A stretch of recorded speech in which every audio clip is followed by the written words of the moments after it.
Can you dig it?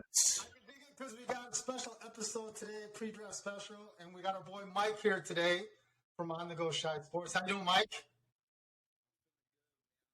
Happy to finally be on the show, man. It's been a posted band work. Finally got a chance to get together and do so. So I'm extremely happy if you can't already tell. So Hey, listen, we're glad to have you. Listen, you are our first guest on our show.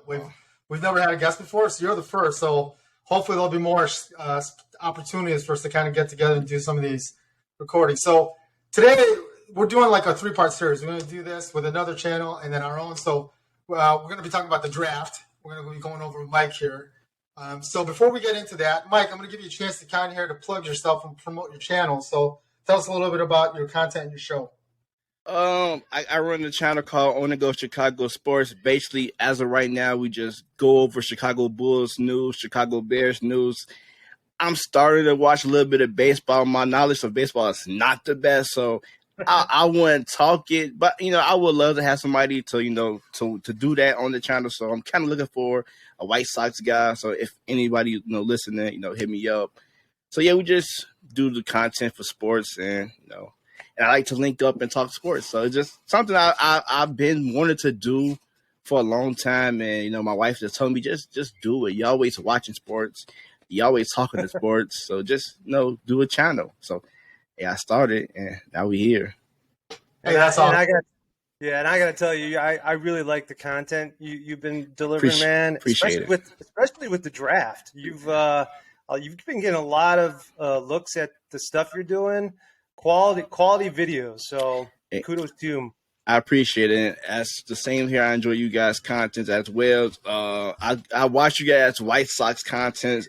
As far as the Bulls, I be wanting you guys to put out some more Bears, but I still view you guys' Bears content because I love football as well. So yeah, we have to definitely talk a little more Bears. Yeah. But listen, one other thing I want to ask you, Mike, is tell us a little bit about your history with as far as being a Bulls fan. Like, how far back do you go? What's your favorite memory with the Bulls? I go way back with the Bulls from when my grandma took me to my first Bulls game, and I think they played the New Jersey Nets. So that's how long ago I've been a Bulls fan. But my love for the Bulls really came, I was just a fan because the team was from Chicago. My dad was a fan, but my love really came for Derrick Rose. And I seen Derrick Rose play, and Joe Kim, Kirk Heinrich, Nocioni, like those guys really drew me into the Bulls. Like I really was upset when we lose this game. So that fandom just kept with me throughout the highs and the lows. And I'm here today, and or I can say I'm a diehard Bulls fan for real. So. That's good. That's awesome. Well, listen, we're really glad you can be on here with us. We're going to talk a little Bulls today, which is going to be fun. So before we get into our digits here, the 2 digits we got today are 1 and 18, which I think are kind of self-explanatory. But Vic's going to do a quick rundown of a mock draft that he saw online, and then we'll kind of get into it from there. So, Vic, why don't you go through the rundown of the mock draft? All right. So I live and die by CBS Sports, but so I just picked one of the guys, Kyle Boone's draft, and so the number 1 pick by the Magic was Jabari Smith, 2 Chet Holmgren for OKC. Paolo Banchero, I probably botched these names. Rockets, no, number 3. I think you said it right. Did I? Jaden Ivey, number 4. That's the Kings. Dyson Daniels, the Pistons at 5. Jeremy Sochin, number 6 from Baylor.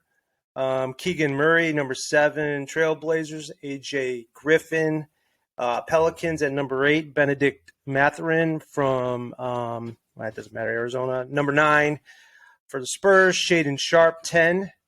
That's for the Wizards. Ty Washington. I love that name. Number 11 from the Knicks. This one, I'm just getting Ousmane Dieng. OKC, number 12. Was close. What do you think of it? What is it? I think it's Usman, something like that. But I think the last name is Ding. But I like your pronunciation much better. Does it Johnny Davis, number 13, Hornets? Okai Agbaji? Yep. That one, I don't know. That was one of the guys that got on my board, too. Number 14 for the Cavs, Terry Eason, LSU. The Hornets, 15. I'm going to go, it could be Malaki Branham, Ohio State. what do you say, number 16, and then Dalen Terry, number 17, and then on the clock at number 18 for the Chicago Bulls. So the two digits we're going to go over today are 1 and 18. 1 is because we're going to talk about the one player each of us thinks we would like the Bulls to get, and then 18, who we think they're going to actually end up picking at 18. So, Mike, since you're our guest today, we're going to let you go first. So who's the one player you would love for us to get? The one player I would love for us to get is EJ Liddell. That's my number one right now. So what is it about his game you think that'll fit good with the Bulls? I just think in today's game, you need a guy who can play multiple positions. Just a guy who can play the 3, the 4, and the 5 if you want to go small ball. I think he weighed 240, so he can hold his own against the bigger bigs. And I think if you stick him in this Bulls team right now, he can produce right away. The 3-point shot is there, the defense is there, so it's like he's going to earn those minutes. Especially we need a backup for Patrick Williams, and like just thinking post DeMar, you can easily slide Patrick Williams back to the 3, and you can play EJ at the 4. Or whoever you want at the 5, maybe it's Marco. Maybe we go get another big. So I feel like he can come in and contribute right away. Beck, what about you? I actually like his pick. I mean, so there's 2 guys that I would want to key on with what's left. EJ, like he said, and I agree with you, man. He's upped his points per game every year he's been at Ohio State. As late as junior year, 19.4, 8 rebounds per game. He's a big guy, big body, and he can shoot fairly well from 3-point percentage at an early age right now. 37% is not bad compared to some of the other guys I've seen. Yeah.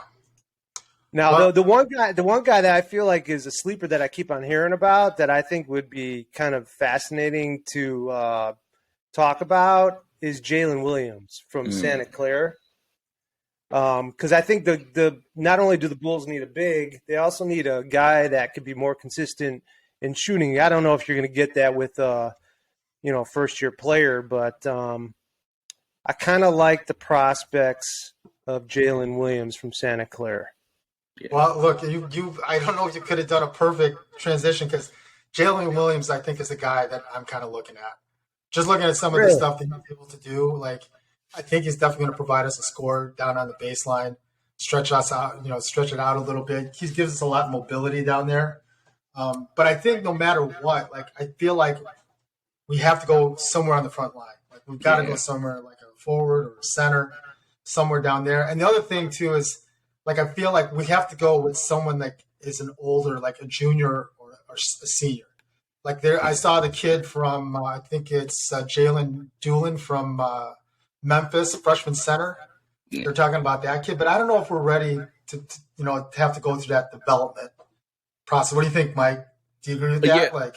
Yeah, I agree with you saying because it's like for like a guard, I don't think I'm willing to have a guard that's a rookie to be like my microwave scorer off the bench. Let's just say we do something with Kobe and we don't get a veteran guard. I can't really have my trust in another rookie carrying that load for this season. So I'd rather us draft a big man with some skills, even if it's not EJ. I think Tari Eason got defense. He can play some minutes, not a lot of minutes, but he can give you some minutes with the defense. Maybe hit the open shots. That's why I say EJ Liddell because he could just stretch the floor. You just go out there and shoot. If he misses shots, but I'd rather have that in a big than a guard because a guard that's the first guard off the bench we're gonna really need. And like for Kobe White, we needed him in a lot of those games, and sometimes he did not show up. He did not. Yeah, so Mike, let me ask you this question: you think Ayo can fill that role next year? I think he can. I think if he works on the 3-point shot and it get even better, then yes, I think Ayo can be that guy for us. Because he's already got the tools on the defensive end. Yeah. What do you think, Beck? Oh, Ayo? Yeah. I still think they need another 3-point shooter. But Ayo's defense is solid. I see him coming off the bench still. Yeah. I'd like to see them get more of a pure shooter. I don't know if Io is necessarily a pure shooter. Right. So I mean that's what I think, but I also think the Bulls. I mean, we've seen rumors, and Mike just did a show on Kobe White possibly getting traded. So if he gets traded, they're gonna need some kind of shooter. So okay, so speaking of trades, what do you guys think about if we trade the pick? Like, what do you guys think about like if we package that pick, let's say with Kobe, to trade up or for like an experienced player and just trade out of the draft altogether? What do you guys think about that? As opposed to getting like someone like EJ Liddell or something like that. I mean, I'm okay with it. I would love them to make a pick just cause still for right now and for the future. But if they do package together, I'm still okay with it. A couple of guys that come to mind that I think about is I don't know how the money would do, but I think they'll figure it out because we didn't expect them to do what they did last season. So I got T.J. Warren from the Pacers. I think he'd be a nice veteran piece for us. Oh, he'd be sweet. I got Malcolm Brogdon. I don't know how that will work, but I think Malcolm Brogdon off the bench would be nice for this Bulls team as a sixth man. So those two guys are probably at the top of my list. Then I throw in Harrison Barnes. So those three guys I got my name on, my man on. I like all of them, man. Yeah, those are solid picks. Harrison Barnes has been rumored to come to the Bulls for a long time. Like they keep talking. Like last year at the trade deadline, there was a lot of rumors thinking that we were going to get him. I just don't know what we were going to give up to get him. But So, what about you, Vic? What do you think about trading that pick? Well, I'm good with trading that pick if we got somebody substantial, like Mike just said. I don't know. Who knows what AK can do? He seems to be pretty smooth in making trades and talking to teams. I could see though if he traded Kobe White in an 18. I have a feeling they would try and trade for a guard that can shoot, though. I don't know if they would go for a forward. So, like, I'm looking at some of the players. Maybe they would be trading him, and another team would do a sign and trade. I'm looking at some of the guards. Probably too darn expensive, some of these guys. Maybe you'd get a Dort. Would you get a Dort? You're not getting Colin Sexton. You're not getting No, we're not getting Jalen Brunson. I mean, that's Carl's favorite guy. So what are you going to get a guy like Gary Harris? I'll get Jalen Brunson in free agency. Like I'd be all for that, but that's a pipe dream. Yeah. That's a stretch. So we'll see about that. All right, so let's move on to the second digit, 18. Right. So who do we think at the end of the day, with all the mock drafts and everything that's out there? I'll put it out first. Do you guys think we're going to hang on to, like I just talked about, you think you're going to hang on to that pick? If you think we are going to hang on to that pick, eventually, who do you think we're going to take? So, Vic, I'll start with you this time. Honestly, I think Mike's right. I think they would go with EJ. Okay. Yeah. I mean, we're lacking big time in rebounding. Defense down low when the guards couldn't contain the other team's guards. They needed a backup to P-Dubs. So they're still going to need a backup center better than what they got, though. For sure. How about you, Mike? Yeah, EJ is my number one. I think that's the right pick right there. Yeah, that's the right pick for me. Like EJ that's the guy you need to go after. But I think it's an 80% chance that we keep it, a slightly 20% that we might trade it. So let's say that to me that would be my next step. So you got EJ, Mike. So you got EJ. You got a backup for Patrick Williams. What two positions still? I mean, I just gave you kind of a lead to that. But what positions do you think we still need to fill? For sure, we need to go out and address the backup big because we don't know what's they plan for Marco. So I think we still need a shot blocker. And then I'd probably say we need a really great shooter. Like, if we still keep Kobe, I still want maybe a backup three who can really stretch the floor. So that's great.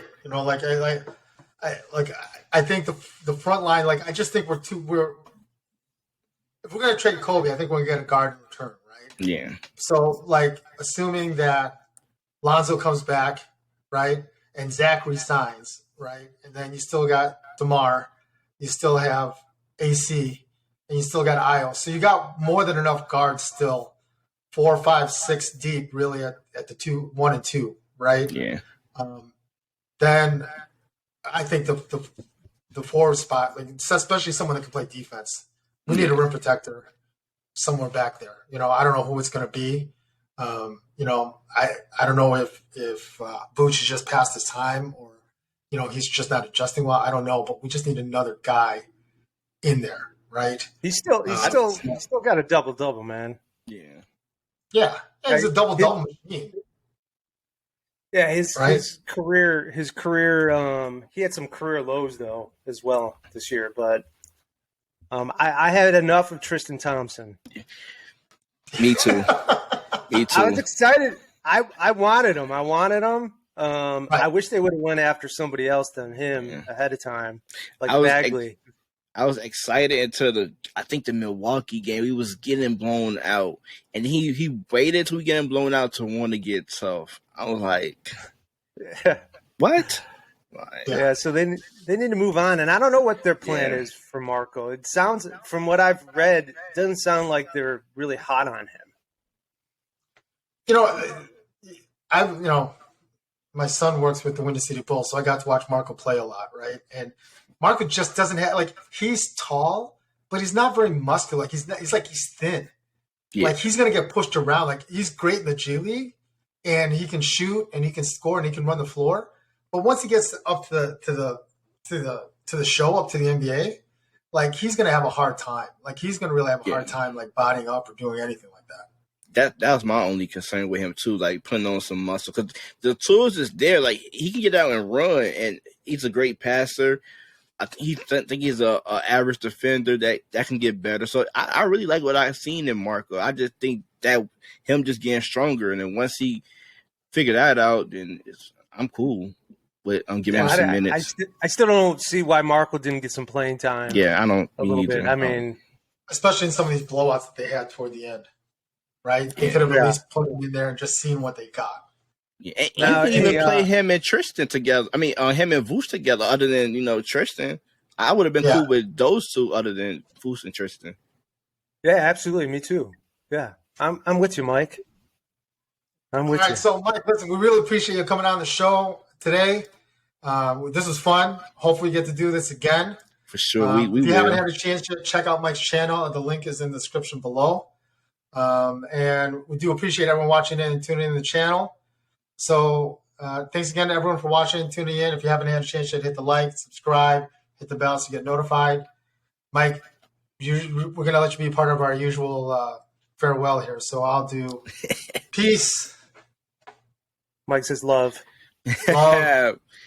Thank you guys for having me, man. I appreciate it. Absolutely. Yeah, anytime, man. And digits. And we're approaching subscribers close to 1,000, where we want to do a live show where maybe for the draft it'd be kind of cool to get a bunch of people on there. So we're looking at changing our video format to look a little bit better like Mike's here. Mike's got an excellent channel. So appreciate it. You guys gotta go over to his channel and check it out and subscribe. Yeah. So everyone, again, thanks for tuning in, and we'll see you guys in the next video. Take care. Peace.